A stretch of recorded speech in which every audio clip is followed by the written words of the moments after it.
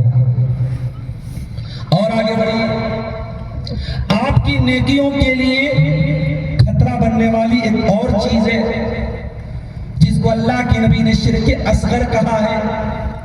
حضرت محمود بن لبید کی روایت ہے مسند احمد کے اندر، اللہ کے پیارے نبی فرماتے ہیں ان اخوف ما اخاف علیکم الشرک الاصغر، اے میرے امت کے لوگوں مجھے سب سے زیادہ اگر کسی بات کا ڈر ہے تو شرک اصغر کا ڈر ہے، چھوٹے والے شرک کا ڈر ہے۔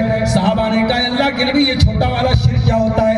آپ نے فرمایا الریا، ریاکاری، دکھاوا، دکھاوے کے لیے حج کرنا، دکھاوے کے لیے عمرہ کرنا۔ آج اللہ معاف کرے لوگ حج کرنے جا رہے ہیں، وہاں پر بھی طواف سے زیادہ سیلفی لینے پر دھیان ہے۔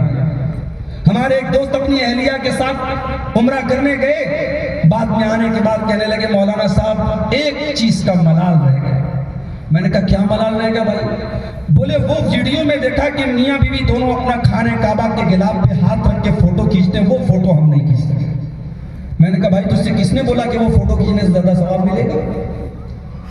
مسجد نبوی کے اندر بالی ووڈ کی ایک ہیروئن جو ننگے کپڑے پہنتی ہے فلموں کے اندر، وہاں جا کر کے مسجد نبوی کے باہر خوبصورت جو ہے حجاب پہن کر کے اور خوبصورت نقاب پہن کر کے وہاں پر جو ہے وہ فوٹو شوٹ کرا رہی ہے۔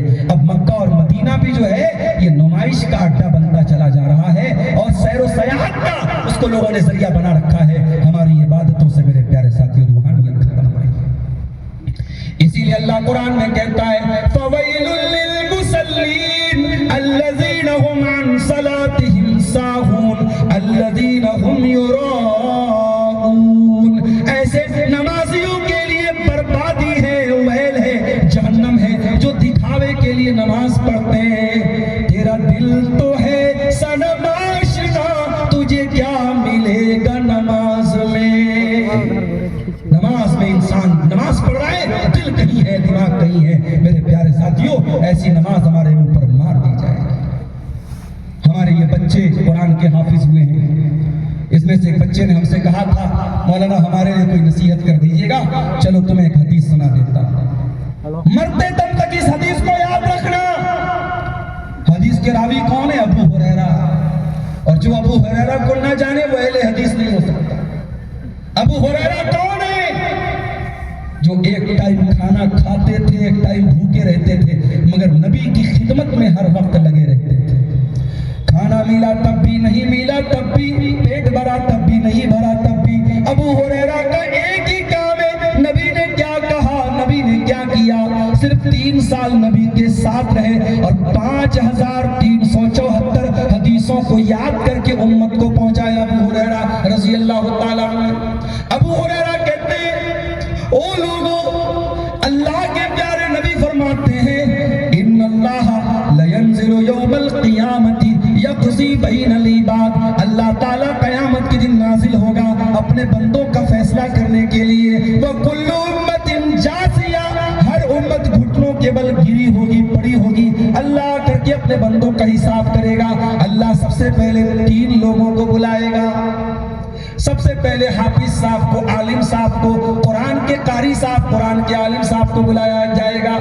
دوسرے نمبر پہ اللہ کی راہ میں شہید ہونے والے کو بلایا جائے گا۔ تیسرے نمبر پہ اللہ کی راہ میں مال خرچ کرنے والے کو بلایا جائے گا۔ جس نے قرآن کو یاد کیا تھا، قرآن کو سیکھا تھا، قرآن کا عالم تھا، قرآن کا حافظ تھا، اللہ اس سے پوچھے گا میرے بندے میں نے تجھ کو پورا قرآن کا علم دیا، تو نے کیا کیا؟ بندہ کہے گا اے اللہ تعلمت القرآن وعلمتہ، میں نے قرآن کو سیکھا اور سکھایا، دن رات میں قرآن کو پھیلاتا رہا، پڑھتا رہا، پڑھاتا رہا۔ اللہ فرمائے گا تو جھوٹ بول رہا ہے، تو اس لیے پڑھتا تھا، تو اس لیے پڑھاتا تھا تاکہ دنیا کے بہت بڑے علامہ صاحب تھے، بہت بڑے قاری صاحب تھے، تو تجھے جو چاہیے تھا وہ مل گیا۔ پھر اس کے بعد جو انسان اللہ کی راہ میں شہید ہوا تو اس کو بلایا جائے گا، اللہ پوچھے گا میرے بندے میں نے تجھ کو طاقتور بنایا، بہادر بنایا، شجاعت کا ہنر دیا، لڑنے کا ہنر دیا، تو نے کیا کیا؟ بندہ کہے گا قاتلت فیک حتی قتلت، اے اللہ تیری راہ میں لڑتا رہا یہاں تک کہ شہید ہو گیا۔ اللہ فرمائے گا تو جھوٹ بول رہا ہے، تو میرے لیے نہیں لڑتا تھا، تو اس لیے لڑتا تھا تاکہ دنیا کے بڑا بہادر تھا، بڑا جری تھا، بڑا شجاع تھا، تو تجھے جو چاہیے تھا وہ مل گیا۔ پھر تیسرے نمبر پہ وہ سیٹھ جی آئیں گے، وہ حاجی صاحب آئیں گے، وہ سرمایہ دار آئیں گے، وہ کروڑ پتی آئیں گے، وہ ارب پتی آئیں گے، جو بڑے چندے دیتے تھے، بڑی خیرات دیتے تھے، بڑی زکات بانٹتے تھے۔ اللہ پوچھے گا میرے بندے میں نے تجھ کو بہت مالدار بنایا، تو نے کیا کیا؟ بندہ کہے گا اللہ مجھے جہاں پر پتا چلا کہ مال خرچ کرنے سے تو راضی ہوتا ہے، میں وہاں خرچ کرتا چلا گیا تجھے خوش کرنے کے لیے۔ اللہ فرمائے گا تو جھوٹ بول رہا ہے، تو اس لیے مال خرچ کرتا تھا تاکہ دنیا کے بڑا سخی تھا، بڑا داتا تھا، بڑا دینے والا تھا، بڑا فیاض تھا، تو تجھے جو چاہیے تھا وہ مل گیا۔ اب ذرا غور سے سننا میرے پیارے ساتھی، اتنا بیان کرنے کے بعد اللہ کے پیارے نبی ابو ہریرہ کے گھٹنوں پر مارتے ہیں اور مار کر کے کہتے ہیں یا ابا ہریرہ اولئک الثلاثۃ الذین تسعر بهم النار یوم القیامہ، اے ابو ہریرہ یہی تین لوگ ہوں گے جن کے ذریعے جہنم کی آگ کو سلگایا جائے گا۔ جہنم کی آگ کے جلنے کی شروعات انہیں تین لوگوں سے ہوگی، ایک قرآن کا عالم اور قرآن کا حافظ تھا، ایک اللہ کی راہ میں دنیا میں شہید ہونے والا تھا، اور ایک مال خرچ کرنے والا تھا۔ تینوں کے ذریعے جہنم کی آگ کو بھڑکایا جائے گا۔ کیوں؟ سب کچھ صحیح تھا، نیت صحیح نہیں تھی۔ میرے بھائیوں اپنی نیتوں کا جائزہ لے لو، اپنے اخلاص کا جائزہ لے لو۔ یہ ریاکاری ہماری نیکیوں کو خون کی طرح کھا جائے گی، ہماری نیکیوں کو برباد کر دے گی۔ اور آگے بڑھی، ہماری نیکیوں کو ڈسٹرائے کر دینے والی، نشٹ کر دینے والی، برباد کر دینے والی ایک اور چیز ہے جس کو ہم ہر خطبے میں سنتے ہیں، وَشَرَّ الْأُمُورِ مُحْدَثَاتُهَا وَكُلُّ مُحْدَثَةٍ بِدْعَةٌ وَكُلُّ بِدْعَةٍ ضَلَالَةٌ وَكُلُّ ضَلَالَةٍ فِي النَّارِ۔ سب سے برا کام دین کے اندر نیا نکالا گیا کام ہے، اور ہر نیا نکالا گیا کام بدعت ہے، اور ہر بدعت گمراہی ہے، اور ہر گمراہی جہنم میں لے کر کے جاتی ہے۔ ابھی رجب کا مہینہ تھا، 27 رجب کی تاریخ آئی، میرے واٹس ایپ پر کئی میسج آئے، مولانا صاحب آج کے دن روزہ رکھنا ہے کیا؟ مولانا صاحب آج کے دن نماز، کوئی خاص نماز پڑھنی ہے کیا؟ کیوں پوچھا جاتا ہے؟ عوام میں ایک ذہنیت بنائی گئی کہ 27 رجب کی تاریخ کون سی تاریخ ہے؟ شب معراج ہے، معراج اس رات اللہ کے نبی کو معراج ہے۔ جاؤ اہل حدیثو، تمہارے ایک سپوت نے سیرت پر کتاب لکھی تھی، پوری دنیا کی سینکڑوں کتابوں میں پہلے نمبر پر وہ کتاب آئی تھی۔ ہمارے یوپی کی سرزمین کے عالم دین تھے، ہمارے مادر علمی جامعہ سلفیہ میں پڑھایا کرتے تھے، علامہ صفی الرحمن مبارک پوری، ان کی کتاب رحیق المختوم اٹھا کے دیکھو، لکھتے ہیں کہ معراج کون سے سال ہوئی، کون سے مہینے ہوئی، کون سی تاریخ میں ہوئی، کوئی کنفرمیشن نہیں ہے، بہت اختلاف ہے، سال میں بھی اختلاف ہے، مہینے میں بھی اختلاف ہے، تاریخ چھوڑو، کس رات میں معراج ہوئی اس رات کی تاریخ چھوڑ دو، سال میں اور مہینے میں اختلاف ہے۔ اور یہاں صاحب 27 رجب کو شب معراج مانا جاتا ہے، اگلے دن روزہ رکھا جاتا ہے، رات میں نماز پڑھی جاتی ہے۔ یاد رکھو دین کے اندر کھوٹا سکہ نہیں چلے گا، دین کے اندر کوئی نقلی نوٹ نہیں چلے گا، دین کے اندر نوٹ وہی چلے گا اس پر جناب محمد رسول اللہ صلی اللہ علیہ وسلم کی مہر ہو۔ اگر ایک انسان نیکی کا پہاڑ لے کے چلا ہے، اگر اس کی نیکی کے اوپر میرے نبی کی مہر نہیں ہے تو وہ نیکی اللہ کا قبول نہیں ہے۔ ابھی ایک یوٹیوب پر ایک ویڈیو میں نے دیکھا، ہمارے پڑوسی ملک کے ایک صاحب تھے، وہ کسی کا انٹرویو لے رہے تھے، اس سے پوچھا بھائی صاحب، جس سے پوچھ رہے تھے وہ بھی اپنے مسلک کے بہت بڑے عالم تھے، ان سے پوچھا گیا کہ یہ جو نبی کا نام آنے پر انگوٹھا چوما جاتا ہے تو یہ چومنا کیسا ہے؟ انہوں نے کہا بہت اچھی بات ہے، ابو بکر صدیق نے چوما تھا، جبکہ بالکل غلط بات ہے۔ صحابہ کرام سے بڑھ کے نبی سے پیار کون کرتا تھا؟ صحابہ کے سامنے نبی کا نام بار بار آتا تھا، صحابہ صلی اللہ علیہ وسلم تو پڑھتے تھے، صلاۃ و سلام تو پڑھتے تھے، مگر انگوٹھا چومنا نبی سے ثابت نہیں ہے۔ یہ بدعت، یہ امت روایات میں کھو گئی، حقیقت خرافات میں کھو گئی۔ آج بدعت کا ایک بازار سجا لیا گیا، اور ان بدعت کی وجہ سے آج آپ دیکھ لیں کتنی مسجدیں ہیں جہاں السلام علیکم ورحمۃ اللہ، السلام علیکم ورحمۃ اللہ، امام نے سلام پھیرا، جلدی سے ہاتھ اٹھایا، امام دعا کر رہا ہے، مقتدی آمین کہہ رہے ہیں۔ یہ طریقہ کہاں سے ثابت ہے میرے ساتھیوں؟ یہ طریقہ کسی بھی صحیح حدیث سے ثابت نہیں ہے۔ حنفی علماء نے بھی لکھا کہ یہ بدعت ہے۔ امام کا اس طریقے سے اجتماعی دعا کرانا بدعت ہے، اور اس کا نقصان کیا ہوا کہ جن مسجدوں میں اس طریقے سے اجتماعی دعا ہوتی ہے وہاں نماز کے بعد کے جو اذکار ہیں، اللہم انت السلام و منک السلام، اللہم اعینی علی ذکرک و شکرک، اللہم لا مانع لما اعطیت، وہ سارے اذکار کوئی نہیں پڑھتا۔ امام نے ہاتھ اٹھایا، مقتدی نے ہاتھ اٹھایا، امام نے ہاتھ گرایا، مقتدی نے ہاتھ گرایا، سارے لوگ سنت پڑھنے لگے۔ تو جہاں بدعت آئے گی وہاں سنت چلی جائے گی۔ اس لیے بدعت اور خرافات میرے پیارے ساتھیوں یہ آپ کی نیکیوں کو نشٹ اور برباد کرتے ہیں۔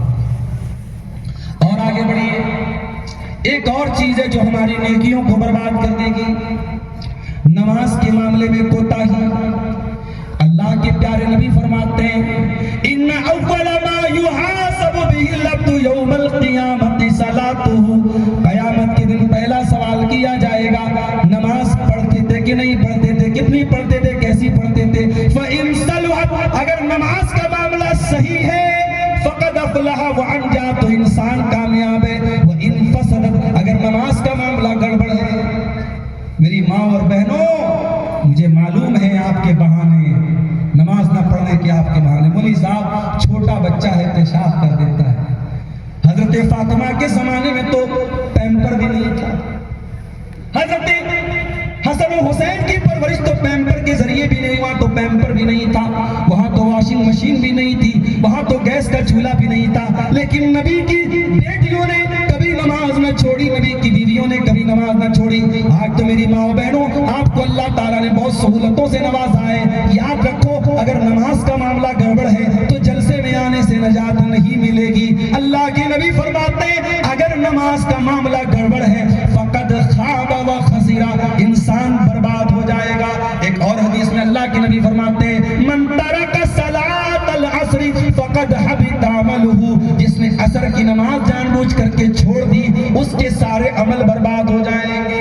عصر کی نماز بڑی اہم نماز ہے، اور بعض علماء نے کہا کہ قرآن میں جو اللہ نے فرمایا حافظوا علی الصلوات والصلاۃ الوسطی، کہ بیچ والی نماز کی خاص طور سے حفاظت کرو، بہت سارے علماء نے لکھا کہ بیچ والی نماز سے مراد عصر کی نماز ہے۔ عصر کی نماز منافقوں پر بہت بھاری گزرتی ہے، اس لیے عصر کی نماز کا خاص طور سے نبی نے نام لے کے کہا جو عصر کی نماز کو چھوڑے گا اس کے عمل برباد ہو جائے گا۔ اپنے نوجوانوں کو ایک میسج دینا چاہتا ہوں، اور سوشل میڈیا پر گندی چیزوں میں ملوث ہو جانے والے میرے نوجوان بھائیوں، گرل فرینڈ بوائے فرینڈ کے چکر میں پڑنے والے میرے بھائیوں میری بہنوں، اگر اس گندگی سے اپنے دامن کو بچانا ہے میں آپ کو ایک نسخہ بتا رہا ہوں، نماز کی مکمل پابندی کرو، اتنی پابندی کرو کہ نماز کا ٹائم ہو جائے تو آٹومیٹک دل سے آواز آئے کچھ چھوٹ رہا ہے، کچھ مس ہو رہا ہے۔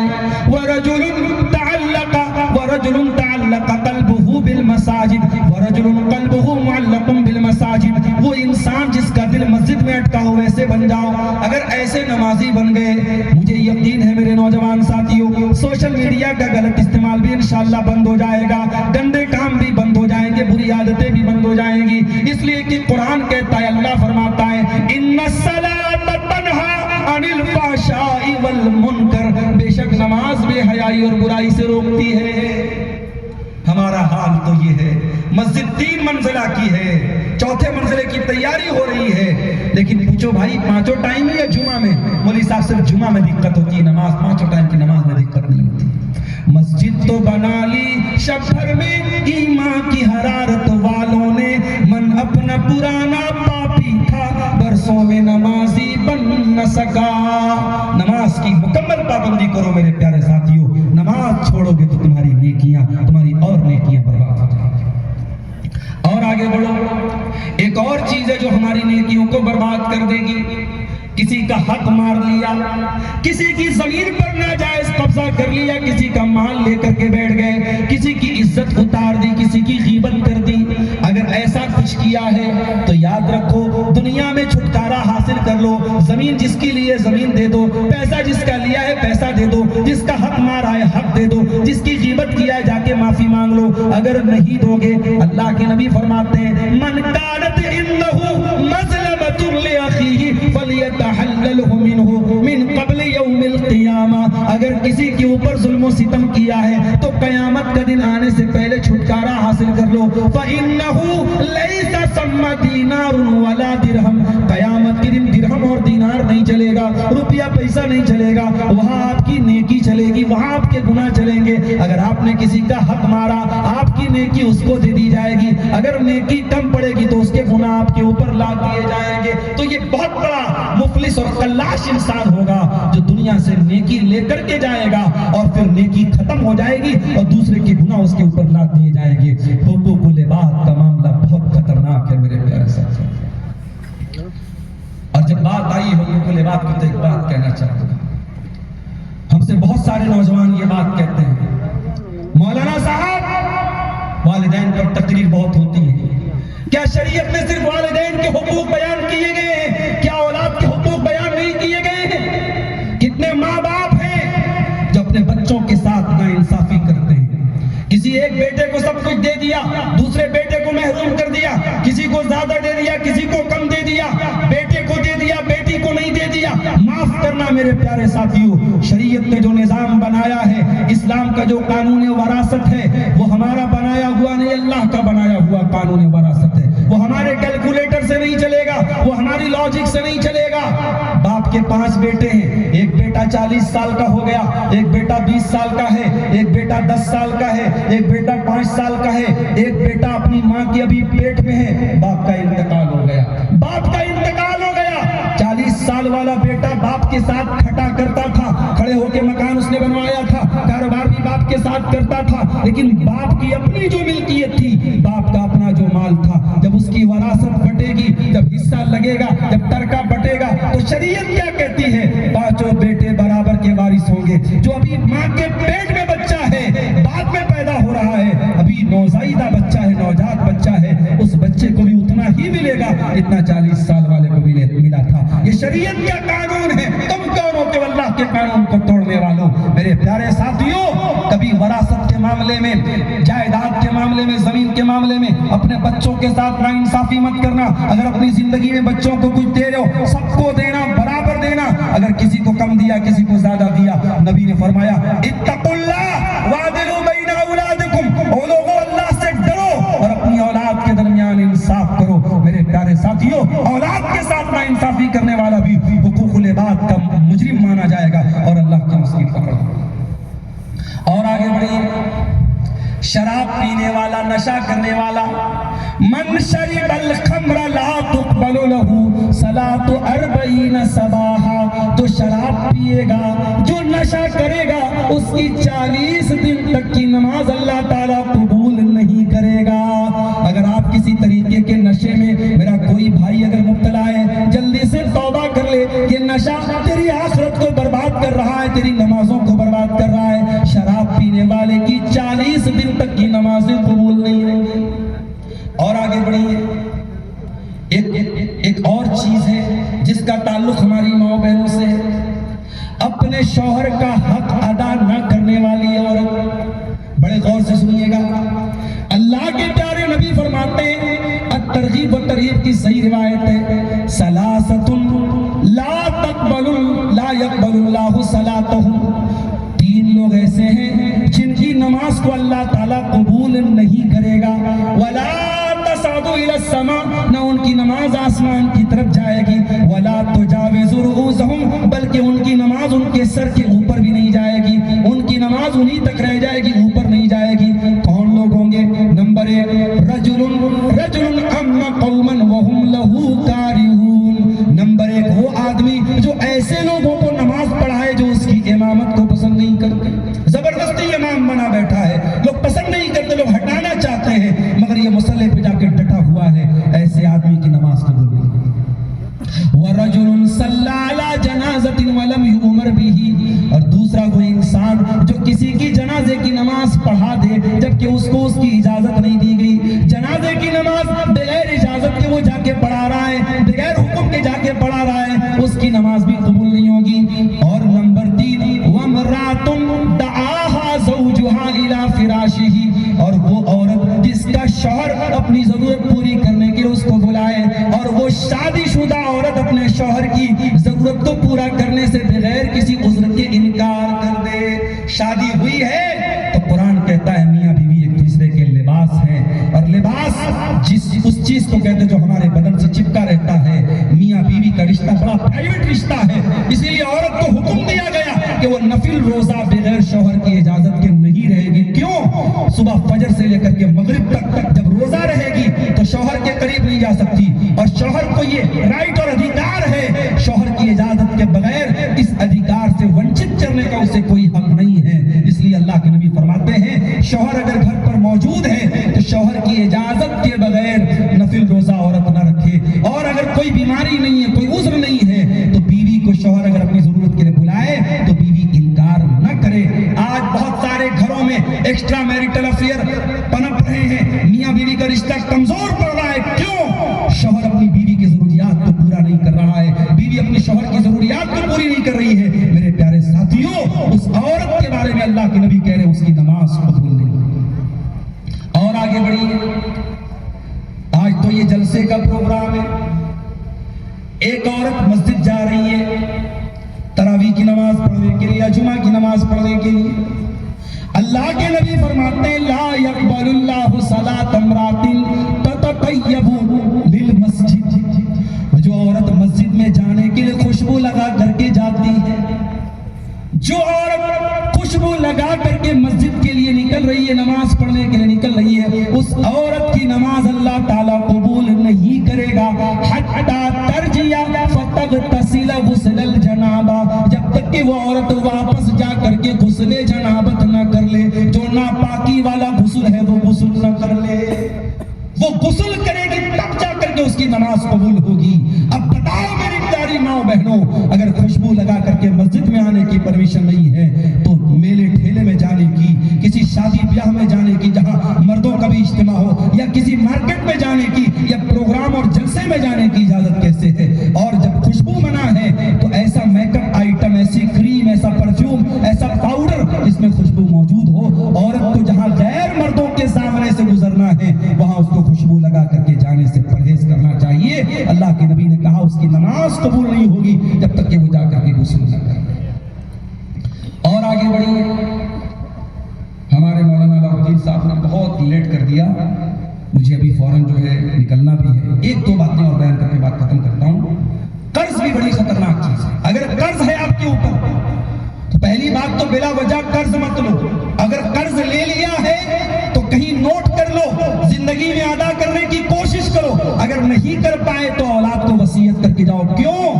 اللہ کے نبی فرماتے ہیں یغفر للشہید کل ذنب الا الدین، جو اللہ کی راہ میں شہید ہوتا ہے اس انسان کے سارے گناہ معاف ہو جائیں گے مگر قرضہ معاف نہیں ہوگا، قرضہ تو دینا پڑے گا۔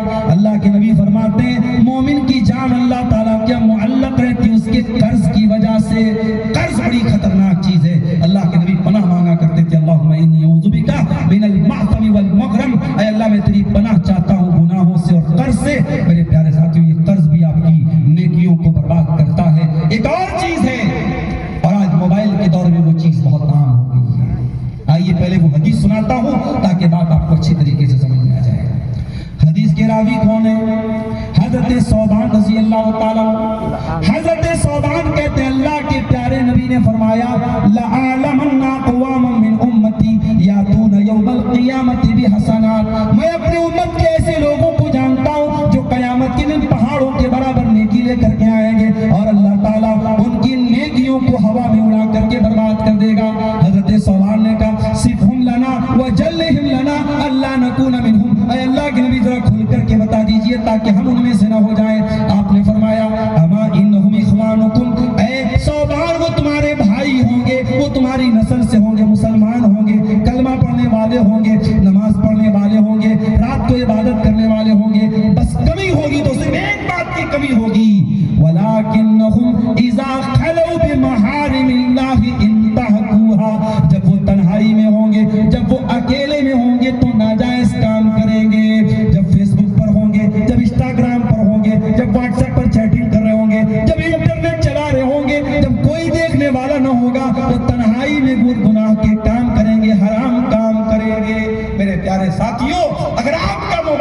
اور آپ کا انٹرنیٹ اگر آپ کو گندے کاموں کی طرف لے کے جانا چاہے تو نبی کی یہ حدیث یاد کر لینا، یہ اکیلے میں کیا جانے والا گناہ، یہ خلوت میں کیا جانے والا گناہ آپ کی نیکیوں کو ڈسٹرائے کر دے گا، آپ کی نیکیوں کو برباد کر دے گا۔ میرے عزیزوں، اپنی نیکیوں کو بچا کے رکھو، قیامت کے دن اگر یہ گناہ ہم نے کر دیا تو ہماری نیکیاں برباد ہو جائیں گی۔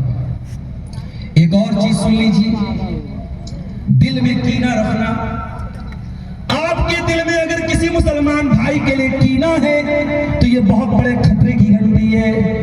بہت بڑی خوشخبری بھی سنانے جا رہا ہوں اور بہت بڑے خطرے کی وارننگ بھی دے رہا ہوں، میرے ساتھ یہ سن لینا۔ صحیح مسلم کی روایت ہے، اللہ کے نبی فرماتے ہیں ہر سوموار کے دن اور ہر جمعرات کے دن اللہ تبارک و تعالیٰ فرشتوں سے کہتا ہے کہ ہر اس بندے کو کی مغفرت کر دی جائے جو اللہ کے ساتھ شرک نہ کرتا ہو، جو توحید پر ہو۔ ہر سوموار کے دن اللہ تعالیٰ ایسے لوگوں کی بخشش کرتا ہے اور ہر جمعرات کے دن ایسے لوگوں کی بخشش کرتا ہے، اللہ رجلین، مگر دو لوگ جن کے درمیان آپس میں کینہ اور کپٹ ہوتا ہے، اللہ فرشتوں سے کہتا ہے انظروا ھذین حتی یصطلحا، انظروا ھذین حتی یصطلحا، اے میرے فرشتوں، یہ دو لوگ آپس میں جھگڑا کر کے بیٹھے ہیں، کینہ لے کے بیٹھے ہیں، جب تک یہ صلح نہ کر لیں اور کینہ دور نہ کر لیں ان کی بخشش نہیں ہوگی، ان کے لیے مغفرت کا پروانہ مت لکھنا۔ میرے بھائیوں، دل میں کسی کے لیے کینہ اور کپٹ ہے تو نکال کے پھینک دو، اللہ کی مغفرت سے اپنے آپ کو مت روکو میرے ساتھیوں۔ اللہ معاف کرنا چاہتا ہے، اللہ بخشنا چاہتا ہے اور ہم اپنے آپ کو محروم کر رہے ہیں۔ اسی لیے ابراہیم علیہ السلام اللہ کی بارگاہ میں کہتے ہیں کہ قیامت کے دن تو وہی کامیاب ہوگا، وَرَجُلٌ، ابراہیم علیہ السلام کہتے ہیں إِلَّا مَنْ أَتَى اللَّهَ بِقَلْبٍ سَلِيمٍ، قیامت کے دن تو وہی کامیاب ہوگا جو صاف ستھرا دل لے کر کے آئے گا۔ اور آخری بات بیان کر کے میں گفتگو ختم کر رہا ہوں، ہمارے نیکیوں کے لیے خطرہ ایک اور چیز بن سکتی ہے۔ ہمارے اوپر ایک الزام یہ لگایا جاتا ہے اہل حدیثوں کے اوپر کہ صاحب یہ نبی کے گستاخ ہوتے ہیں۔ ابھی آپ نے میری تقریر کے شروع میں نعت سنی، رسول اکرم کی نعت، یہ ایک اہل حدیث عالم تھے، شاعر تھے، اسلم کانپوری رحمۃ اللہ علیہ، ان کی لکھی نعت تھی، میں نے آپ کے سامنے پڑھی۔ میرے بھائیوں، ہمارا عقیدہ سن لو، نبی کی توہین کرنا تو بڑی دور کی بات ہے، نبی کی بات پر اپنی بات کو اونچا کرنا، یا نبی جب تک باحیات تھے، نبی جب تک دنیا میں موجود تھے، نبی کی آواز سے اپنی آواز کو اونچا کرنا، یہ گناہ، یہ نیکیوں کو برباد کر دینے والی چیز تھی۔ اور آج نبی ہمارے بیچ میں، نبی باحیات نہیں ہے، لیکن نبی کی حدیثوں پر اپنی بات کو اگر ہم مقدم کرتے تو یہ بھی ہماری نیکیوں کو ڈسٹرائے کر دینے والی چیز ہے۔ یا ایھا الذین آمنوا لا ترفعوا اصواتکم فوق صوت النبی، اے ایمان والو، نبی کی آواز کے اوپر اپنی آواز کو بلند مت کرو، ولا تجہروا لہ بالقول کجہر بعضکم لبعض ان تحبط اعمالکم وانتم لا تشعرون، اور نبی کے سامنے چلا چلا کے باتیں نہ کرو، کہیں ایسا نہ ہو تمہارے عمل برباد ہو جائے، تم کو پتہ نہ چلے۔ پتہ یہ چلا نبی کی توہین کرنا، نبی کی گستاخی کرنا، نبی کی نافرمانی کرنا، یہ اتنا بڑا گناہ ہے جو ہماری نیکیوں کو برباد کر سکتا ہے۔ میرے عزیزوں، کتاب و سنت کی روشنی میں چند باتیں میں نے آپ کے سامنے رکھی ہیں جو ہماری نیکیوں کے لیے بہت بڑا خطرہ ہے۔ ہم دعا کرتے ہیں اللہ تعالیٰ سے، اللہ تعالیٰ ان تمام چیزوں سے ہم سب کی حفاظت فرمائے، اللہ ہمیں اپنی نیکیوں کی حفاظت کرنے کی توفیق عطا فرمائے، جو ٹوٹی پھوٹی نیکیاں ہم سے ہوتی ہیں اللہ ان کو قبول فرمائے، اللہ اس ادارے کو دین دنیا رات چوگنی ترقی عطا فرمائے، اللہ ہم سب کو کہنے سننے سے زیادہ عمل کی توفیق عطا فرمائے، آمین، وآخر دعوانا الحمدللہ رب العالمین۔ شکراً، جزاک اللہ۔